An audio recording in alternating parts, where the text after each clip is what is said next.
来看台南食毒赛车案件，逐当增加。有市员伫质询的时阵就表讲，警方用的毒品快台试剂已经过期8个月了，嘛质疑讲这恐惊影响到执法的效果。也不过警察局嘛表示讲，过期的快台因会来回收，卖来加强管控。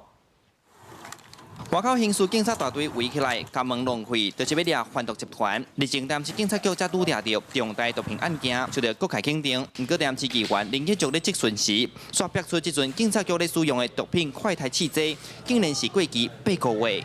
个过去近8个月，市长，你敢有要看一下？看咱的试剂会当超过8个月？不行。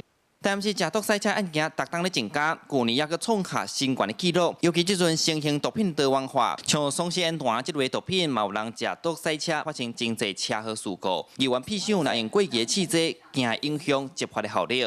我们台南市的刑大很鬼扯，鬼扯到怎样？昨天对媒体访问，就媒体访问他，他回复就是说都没有半支试剂过期。你们同仁给我的呢，怎么会有过期？然后我了解的是，每个分局几乎都有好几百支。到现在你刑大你自己的刑大里面，我跟你要的试剂，你到现在也没有办法给我，你到底是怎样？台南市 警察局刑大是瘫痪了吗？明台指出，要抓食毒赛车、凭啉酒赛车更加困难，主要因为我都虽严重，就算驾驶量考期，嘛已经过2礼拜送药去检验。伊建议中央通赶紧推动毒品快台法制法，让基层警察通有法院通执行。警察局回应，过期的快台试剂未给使用，日后会回收。本局将持续要求各单位加强管控试剂使用期限。